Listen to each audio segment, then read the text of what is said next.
Hello everyone, आज हम पढ़ेंगे crystal field splitting in tetragonal and square planar complexes. Last lecture में हमने पढ़ा था crystal field splitting in octahedral and tetrahedral complexes. अब देखो, ऑक्टाहेड्रल में हमने क्या पढ़ा था कि जब हमारी नियर फील्ड आती है तो डी ऑर्बिटल्स की स्प्लिटिंग हो जाती है। जो एक्सियल ऑर्बिटल्स होते हैं उनकी एनर्जी बढ़ जाती है as compare to non axial orbitals. किसकी वजह से? रिपल्शन की वजह से, क्योंकि लिगेंड हमारा सेम उसी डायरेक्शन से आता है जहाँ पे हमारे मेटल के एक्सियल ऑर्बिटल्स प्रेजेंट होते हैं, जिसकी वजह से एक्सियल ऑर्बिटल की एनर्जी बढ़ जाती है। ठीक है, अब देखो टेट्रागोनल और स्क्वायर प्लेनर कॉम्प्लेक्सेस में होता क्या है। देखो, ऑक्टाहेड्रल में क्या था, मैं स्प्लिटिंग से बता रही हूँ डायरेक्ट। देखो, हमने डी ऑर्बिटल की स्प्लिटिंग की थी। ये हमारे एक्सियल ऑर्बिटल्स कौन से होते हैं? D X square Y square, D Z square, और non axial D X Y, D Y Z और डी जेड एक्स। ऑक्टाहेड्रल में क्या होता है, जो हमारा मेटल होता है ऑक्टाहेड्रल वॉइड में प्रेजेंट होता है। जो हमारे लिगेंड्स होते हैं वो हमारे ऑक्टाहेड्रल के कॉर्नर पे होते हैं, मतलब सेम डिस्टेंस पे होते हैं तीनों एक्सिस में। ऑक्टाहेड्रल में क्या होता है, हमारा मेटल प्रेजेंट है सेंटर में, ये हमारी एक्स एक्सिस है। ठीक है, सपोज करो ये हमारी वाई एक्सिस है, ये हमारी जेड एक्सिस है। मतलब लिगेंड हर एक्सिस पे हमारे सेम डिस्टेंस पे होते हैं मेटल से। ठीक है, अब लेकिन टेट्रागोनल में क्या होता है, जेड एक्सिस की इलोंगेशन हो जाती है। जो जेड एक्सिस पे जो लिगेंड होंगे हमारे, वो इलोंगेट हो जाते हैं। मतलब जो जेड एक्सिस होती है उसको हम इलोंगेट कर देते हैं।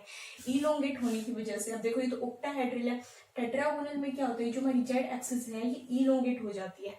इलोंगेशन होने की वजह से लिगेंड हमारे दूर चले जाएंगे मेटल के ऑर्बिटल से। मेटल के ऑर्बिटल से दूर होने की वजह से इंटरेक्शन कम हो जाती है। इंटरेक्शन कम होने की वजह से जो हमारी जेड एक्सिस पे जो ऑर्बिटल्स होते हैं, जो ऑर्बिटल्स लाई करते हैं, उनकी एनर्जी और भी ज्यादा डिक्रीज हो जाती है। ठीक है, तो हमारी स्प्लिटिंग कैसे होगी इसमें? टेट्रागोनल में क्या होता है कि जो हमारी जेड एक्सिस है वो इलोंगेट हो जाती है।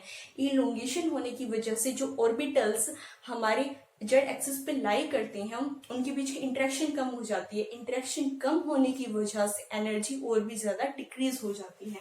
तो हमारे यहाँ पे फर्दर स्प्लिटिंग हो जाएगी।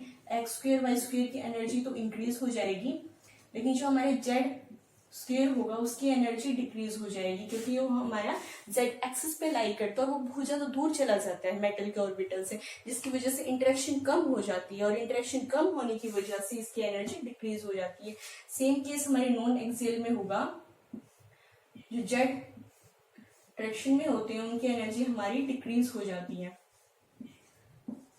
अब ये है हमारी टेट्रागोनल की स्प्लिटिंग,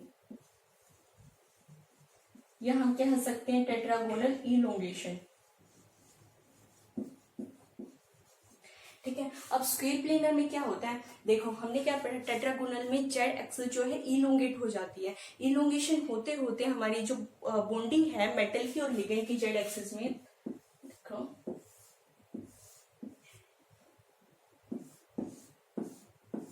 ये हमारी जेड एक्सिस है। ठीक है, अब इलोंगेशन होते होते जो ये बॉन्डिंग होती है, ये बॉन्ड है जो लिगेंड का और मेटल का, बहुत ज्यादा वीक हो जाता है और ये धीरे धीरे बिल्कुल ही खत्म हो जाता है। ठीक है, और हमारी क्या स्क्वायर प्लेनर की फॉर्मेशन हो जाती है। ठीक है, अब स्क्वायर प्लेनर में क्या रहेगा, जो जेड एक्सिस के अलोंग जो हमारे ऑर्बिटल थे उनकी एनर्जी और भी ज्यादा डिक्रीज हो जाएगी। तो हमारी यहाँ पे फर्दर स्प्लिटिंग हो जाएगी। एक्स स्क्वायर वाई स्क्वायर की इंक्रीज और भी ज्यादा, और डी जेड स्क्वायर की हमारी डिक्रीज हो जाएगी। और जो हमारी एक्स वाई होता है इसकी एनर्जी इंक्रीज हो जाती है और इसकी फर्दर डिक्रीज।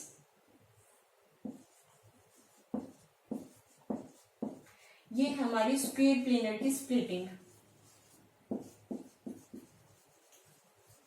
ये थी हमारी स्क्वायर प्लेनर की स्प्लिटिंग। अब हम पढ़ेंगे मैग्नेटिक प्रॉपर्टीज। हमें मैग्नेटिक बिहेवियर के बारे में कैसा पता चलता है क्रिस्टल फील्ड थ्योरी में।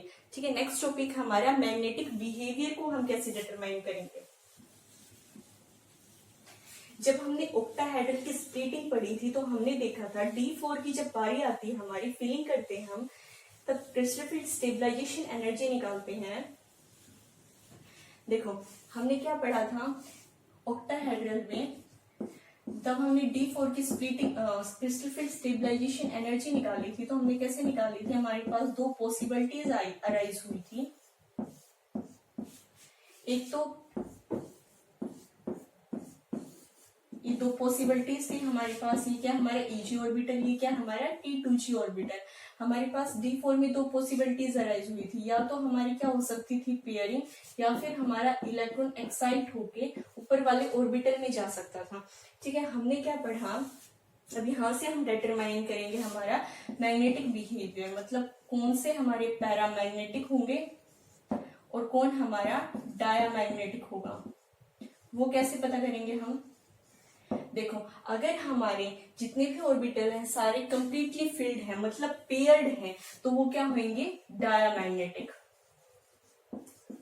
अगर हमारे सारे जो इलेक्ट्रॉन्स है पेयर्ड हैं तो क्या होंगे, डायामैग्नेटिक। ठीक है, इसमें ये नहीं देखना कि सिर्फ एक पेयर्ड है, तब हमारी सारे के सारे ऑर्बिटल्स में जितने भी हैं ये सारे पेयर्ड होंगे तो हमारे डायामैग्नेटिक, अदरवाइज हमारा अगर अनपेयर्ड है तो हमारे क्या होंगे, पैरामैग्नेटिक। ठीक है, हमने क्या पढ़ा था लास्ट टाइम, हमने ये देखा था कि इसको हम किस बेस पे देखते हैं, हमारी मतलब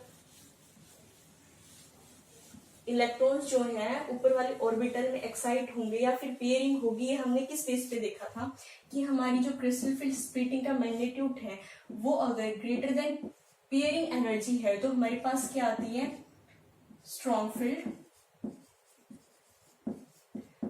फील्ड, और यहाँ पे हमारी क्या होती है, लो स्पिन कॉम्प्लेक्स की फॉर्मेशन।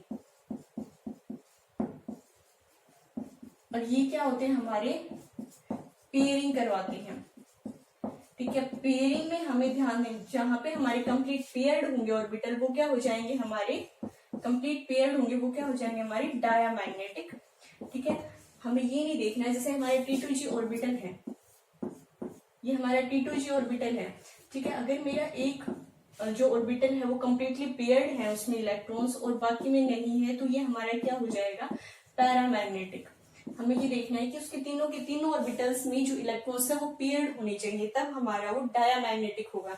यहाँ पे क्या है, पैरामैग्नेटिक। जैसे हमारी D6 की अगर मैं बात करूं, अगर D6 में मैं लो स्पिन कॉम्प्लेक्स की फॉर्मेशन करती हूँ तो वहां पे क्या हो जाएगा, हमारा सारे के सारे इलेक्ट्रॉन्स जो T2G ऑर्बिटल में है वो हमारे क्या होंगे, पेयर्ड, और ये क्या होगा, हमारा डायामैग्नेटिक।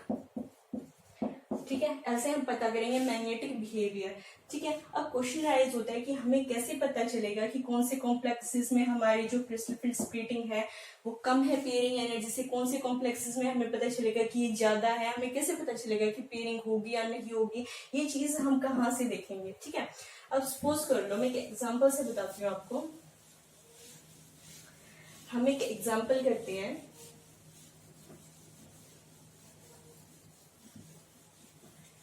ठीक है, अब देखो मान लो मेरे पास कोई भी कॉम्प्लेक्स है COF6 3 नेगेटिव। ठीक है, यहाँ पे मेरा क्या है, कोबाल्ट की ऑक्सीडेशन 3 है। ठीक है, कितना हो जाएगा ये मेरे पास D6, ये क्या है मेरे पास D6, तो यहाँ पे D6। अब देखो, अब मेरे पास क्वेश्चन राइज होता है कि मुझे कैसे पता चलेगा कि यहाँ पे D6 में मेरा लो स्पिन कॉम्प्लेक्स की फॉर्मेशन हो रही है या फिर हाई स्पिन कॉम्प्लेक्स की फॉर्मेशन हो रही है। ये हमें पता चलता है लिगेंड को देख के या फिर ऑक्सीडेशन स्टेट को देख के। ये हम पढ़ेंगे नेक्स्ट लेक्चर में जब हम फैक्टर्स अफेक्टिंग पढ़ेंगे। ठीक है, यहाँ पे सिर्फ हमें यही देखना है इस लेक्चर में कि जो हमारी जहाँ पे अगर मेरे ऑर्बिटल पेयर्ड हैं, इलेक्ट्रॉन्स पेयर्ड हमारे ऑर्बिटल्स में, तो वो क्या होंगे, डायामैग्नेटिक। अगर अनपेयर्ड हैं तो वो क्या होंगे, पैरामैग्नेटिक। अब जैसे कॉम्प्लेक्स है हमारे पास कोबाल्ट NH3 3 पॉजिटिव, यहाँ पे भी मेरा कोबाल्ट क्या है 3, यहाँ पे भी D6 है, लेकिन यहाँ पे मेरा क्या होगा, हाई स्पिन कॉम्प्लेक्स की formation, high spin complex, splitting कम होगी, और यहाँ पे मेरा क्या होगा, सारे पेयर्ड होंगे। ठीक है, यहाँ पे मेरी होगी लो स्पिन कॉम्प्लेक्स की फॉर्मेशन। ठीक है, ये हमें पता चलेगा हमारे लिगेंड को देख के। ठीक है, कि हमारा लिगेंड कौन सा है, वो लो स्पिन कॉम्प्लेक्स की फॉर्मेशन करता है या फिर हाई स्पिन की कॉम्प्लेक्स फॉर्मेशन करता है, वो स्ट्रॉन्ग फील्ड देता है या फिर वीक फील्ड देता है। ठीक है, ये हमें लिगेंड से या फिर मेटल की जो ऑक्सीडेशन स्टेट है उसको देख के पता चलेगा। ये हम नेक्स्ट लेक्चर में पढ़ेंगे, तब हम फैक्टर्स अफेक्टिंग करेंगे। ठीक है, थैंक यू गाइस।